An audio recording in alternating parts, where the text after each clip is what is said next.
সুপ্রিয় চাকরি প্রত্যাশী ভাই বোনেরা, আসসালামু আলাইকুম। কী অবস্থা, সবাই কেমন আছেন? মাদক দ্রব্য নিয়ন্ত্রণ অধিদপ্তরে নতুন একটি সার্কুলার প্রকাশিত হয়েছে। বাংলাদেশের সকল জেলা থেকে আবেদন করতে পারবেন। তো এখানে সবচেয়ে মজাদার বিষয় হচ্ছে, আপনারা যারা এসএসসি পাস করেছেন আবেদন করতে পারবেন, ইন্টারমিডিয়েট পাস করেছেন আবেদন করতে পারবেন। তো এটি বাংলাদেশের 64 জেলা থেকে নারী পুরুষ উভয়ে আবেদন করার সুযোগ থাকছে। তো এই সার্কুলার বিষয়ে একটু যেটা আলোচনা করব, তাছাড়াও এখানে আপনারা অনলাইনে কীভাবে আবেদন করবেন সেটা আমি দেখাই দেব এই ভিডিওর মাধ্যমে। তো ভিডিওটি শুরু করার আগে আপনাদের কাছে ছোট্ট একটি রিকোয়েস্ট থাকবে, আপনারা যারা all news online BD YouTube চ্যানেলের নতুন দর্শক এখনও সাবস্ক্রাইব করেননি, দেখেন সাবস্ক্রাইব লেখা একটি বাটন আছে, এখানে ক্লিক করে সাবস্ক্রাইব করে দিবেন এবং পাশে থাকা বেল বাটনটি অল করে দিবেন। তাহলে আমরা যখনই সরকারি নিয়োগ বিজ্ঞপ্তি আমাদের ইউটিউব চ্যানেলে আপলোড করব, সবার আগে আপনি দেখে আবেদনগুলো কমপ্লিট করে নিতে পারবেন। তাছাড়াও এই মার্চ মাসে চলমান যত সরকারি নিয়োগ বিজ্ঞপ্তি এই ভিডিওর মাধ্যমে আমি দেখানোর চেষ্টা করেছি। এই ভিডিও প্রথম কমেন্টে আমি এই ভিডিওর লিঙ্ক দিয়ে রাখবো, এখান থেকে দেখে আপনারা যারা আবেদন করেননি সেগুলো দেখে আবেদনগুলো করে নিতে পারবেন। তো চলুন আমরা আজকে যে সার্কুলার সেটি আলোচনা করি। মাদক দ্রব্য নিয়ন্ত্রণ অধিদপ্তর নিয়োগ বিজ্ঞপ্তি 2026। তো আমরা শেষের দিক থেকে উপর পর্যায়ে আলোচনা করব। ল্যাব অ্যাটেন্ডেন্ট 7 জন এখানে নিবে, 8,250 থেকে 20,010 টাকা বেতনের চাকরি। কোনো শিক্ষিত বোর্ড হইতে ন্যূনতম আপনারা যারা মাধ্যমিক স্কুল সার্টিফিকেট বা এসএসসি পাস করেছেন এখানে আবেদন করতে পারবেন। যে কোনো শাখা থেকে আপনারা এসএসসি পাস করলে আবেদন করতে পারবেন, সেটি আর্টস, কমার্স, সায়েন্স, ভোকেশনাল অথবা মাদ্রাসা অথবা কারিগরি থেকে।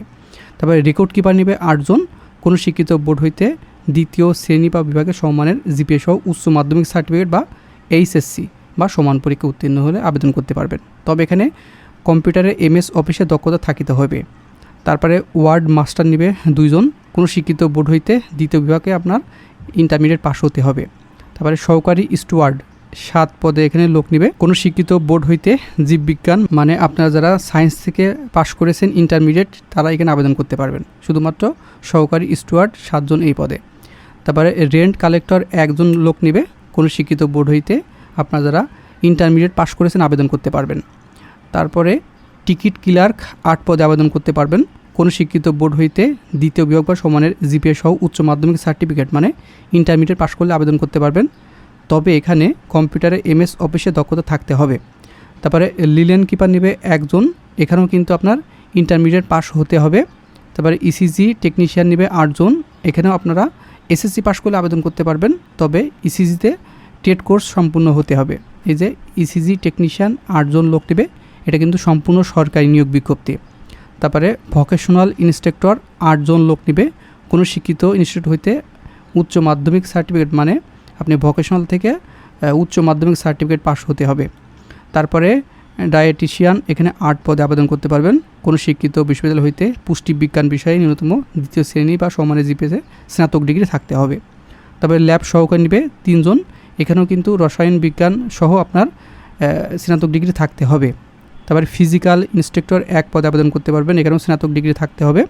তারপরে ফার্মাসিস্ট 5 পদে আবেদন করতে পারবেন, এখানে আপনার এসএসসি বা সমান পরীক্ষা উত্তীর্ণ হতে হবে। তারপরে সরকার কর্তৃক যে কোনো হেলথ টেকনিশিয়ান ইনস্টিটিউট হতে ফার্মেসি বিষয়ে ডিপ্লোমা থাকতে হবে। তারপরে মেডিকেল টেকনোলজিস্ট নেবে রেডিওতে 1 জন, এখানেও কিন্তু এসএসসি পাস হতে হবে। সরকার কর্তৃক স্বীকৃত কোনো হেলথ ইনস্টিটিউট হতে রেডিও বিষয়ে ডিপ্লোমা থাকতে হবে। তো এই ছিল আপনি সকল পোস্ট কিন্তু দেখাই দিয়েছি, তবে এটা কিন্তু সম্পূর্ণ অনলাইনের মাধ্যমে আবেদন করতে হবে। আর এখানে 1 মার্চ 2026 তারিখে 18 থেকে 32 বছরের ভিতরে বয়স তারাই কিন্তু আবেদন করতে পারবেন।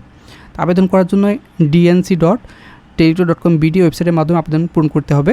আবেদন কিন্তু 12 মার্চ 2026 সকাল 10 থেকে শুরু হয়েছে, এটি শেষ হবে 23 এপ্রিল 2026 বিকাল 5টা। এর আগে অবশ্যই আবেদনগুলো কমপ্লিট করে নেবেন। তো এখানে আবেদনের জন্য বিভিন্ন ফি প্রদান করতে হয়। 1 থেকে 3 নম্বর ক্রমিকের জন্য 168 টাকা খরচ হবে, 4 থেকে 13 নম্বর ক্রমিকের জন্য আপনার 112 টাকা খরচ হবে এবং 14 নম্বর গ্রুপের জন্য আপনার শুধুমাত্র 56 টাকা খরচ হবে। এইগুলো কিন্তু টেলিটক সিমের মাধ্যমে পেমেন্ট পরিশোধ করতে হবে। এই যে DNC space user ID send করবেন 16 নাম্বারে। সেন্ড করার পরে আপনার একটা পিন পাবেন, পিন পাওয়ার পরে কিন্তু দ্বিতীয় এসএমএস দিতে হবে। এই যে দ্বিতীয় এসএমএস দিয়ে DNC space ES space PIN send করবেন 16 নাম্বারে। সেন্ড করার পরে আপনার কিন্তু applicant name payment complete successfully DNC applicant আপনার ইউজার আইডি পাসওয়ার্ড পাবেন, তখনই কিন্তু আপনার আবেদনটি কমপ্লিট হয়ে যাবে। তো চলুন আমরা কীভাবে অনলাইনের মাধ্যমে আবেদন করতে পারবেন সেটি দেখাই দিই। আপনি গুগলে সার্চ করবেন dnc.territory.com বিডি, সার্চ দেওয়ার পরে এটা কিন্তু অফিসিয়াল ওয়েবসাইট, এখানে কিন্তু দেখতে পারবেন উপরে অ্যাডভার্টাইজমেন্ট, এটা কিন্তু ক্লিক করলে আপনার সার্কুলার দেখে নিতে পারবেন। আর এইখানে নিচে আছে অ্যাপ্লিকেশন ফর্ম, এখানে ক্লিক করলে আপনার আকাঙ্ক্ষিত সকল পোস্ট কিন্তু শো করবে। হ্যাঁ, নেক্সট বাটনে ক্লিক করে দিবেন টিক দিয়ে। দেওয়ার পরে দেখেন অ্যাভেলেবেল পোস্ট, সকল পোস্ট কিন্তু এখানে সিলেক্ট করা থাকবে। আপনি যে পোস্টে আবেদন করতে চান সেটা টিক দিয়ে নেক্সট বাটনে ক্লিক করে দিবেন। দেওয়ার পরে ইয়েস এবং নো দুইটা অপশন আসবে, অবশ্যই আপনি নোতে ক্লিক করে নেক্সট বাটনে ক্লিক করে দিবেন। দেওয়ার পরে নেম অফ দ্য পোস্ট আপনি ভালো করে দেখে নেবেন যে পোস্টে আপনি আবেদন করছেন সেই পোস্টের নাম এখানে আছে কিনা, ঠিক আছে। তারপরে এখানে প্রথমে আপনার অ্যাপ্লিকেন্ট নেম ইংরেজিতে দিবেন, তারপর বাংলায় দিবেন, তারপর আপনার পিতার নাম ইংরেজিতে লিখবেন, তারপর বাংলায় লিখবেন, মায়ের নাম ইংরেজিতে লিখবেন, তারপর বাংলায়। তারপরে ডেট অফ বার্থ আপনার জন্ম তারিখ আপনার সার্টিফিকেট অনুযায়ী কিন্তু এখানে লিখে দিতে হবে। তারপর ন্যাশনালিটি বাংলাদেশি, রিলিজিয়ন যার যার ধর্ম সেটি আপনি সিলেক্ট করে দিবেন। জেন্ডার মেল এবং ফিমেল উভয় আবেদন করতে পারবেন, আপনার যেটা সেটা আপনি দিয়ে দিবেন। তবে ন্যাশনাল আইডি অবশ্যই থাকলে ইয়েস দিবেন, দেওয়ার পরে এই ঘরে ন্যাশনাল আইডি দিবেন, আর যদি না থাকে নো দিবেন। এবং অবশ্যই বার্থ রেজিস্ট্রেশন সার্টিফিকেট নাম্বার থাকতে হবে, ইয়েস দিয়ে এই ঘরে বার্থ রেজিস্ট্রেশন নাম্বার দিয়ে দিতে হবে। যদি দুইটাই থাকে দুইটা ইয়েস দিয়ে দুইটা নাম্বারই দিয়ে দিবেন। তবে পাসপোর্ট যদি থাকে দিবেন, নাহলে নো দিয়ে দিবেন। তবে ম্যারিটাল স্ট্যাটাস যদি সিঙ্গেল থাকেন সিঙ্গেল, তাহলে ম্যারিড। তারপরে মোবাইল নাম্বার এটা কিন্তু খুবই গুরুত্বপূর্ণ, যেটি আপনার সোশ্যাল মোবাইল যেটা আপনি সবসময় ব্যবহার করেন সেই নাম্বারটি 2 ঘরে দিয়ে দিবেন। তারপরে ইমেল অ্যাড্রেস দিয়ে দিবেন, কোটা যদি থাকে না হলে নট অ্যাপ্লিকেবল। তারপরে ডিপার্টমেন্টাল স্ট্যাটাস যদি থাকে দিবেন, না হলে নট অ্যাপ্লিকেবল। আর এই কেয়ার অফের জায়গার আপনার পিতার নাম, আপনার বড় ভাইয়ের নাম অথবা আপনার স্বামীর নাম দিয়ে দিতে পারেন। আর এখানে ভিলেজ আপনার গ্রামের নাম, রোড, হাউস অথবা ফ্ল্যাট নাম্বার এখানে লিখতে হবে। ডিস্ট্রিক্ট আপনি কোন জেলা থেকে আবেদন করছেন সেটি আপনি অবশ্যই সিলেক্ট করে দিতে হবে। তারপরে আপনার উপজেলা, কোন উপজেলা থেকে আপনি আবেদন করছেন সেটি আপনি সিলেক্ট করে দিবেন। পোস্ট অফিস আপনার পোস্ট অফিস এখানে লিখে দিবেন, এবং পোস্ট কোড, এই পোস্ট কোডটি কোথায় পাবেন?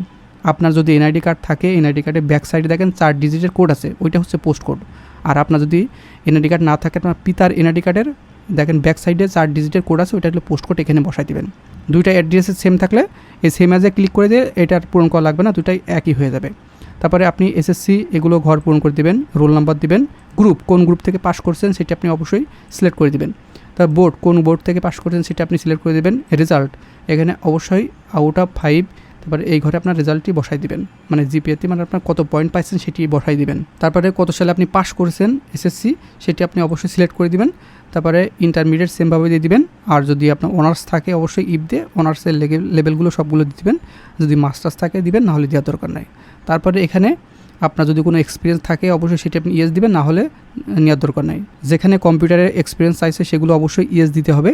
তারপর একটি ভেরিফিকেশন কোড আছে, ক্লিক হেরে 2 বার ক্লিক করে দিবেন। দেওয়ার পরে নতুন একটি কোড আসলে এটা সুন্দর করে নির্ভুলভাবে এটি বড় অক্ষরে লিখে দিবেন। দেওয়ার পরে এই চেক বক্স আছে, এখানে ক্লিক করে সাবমিট দিবেন।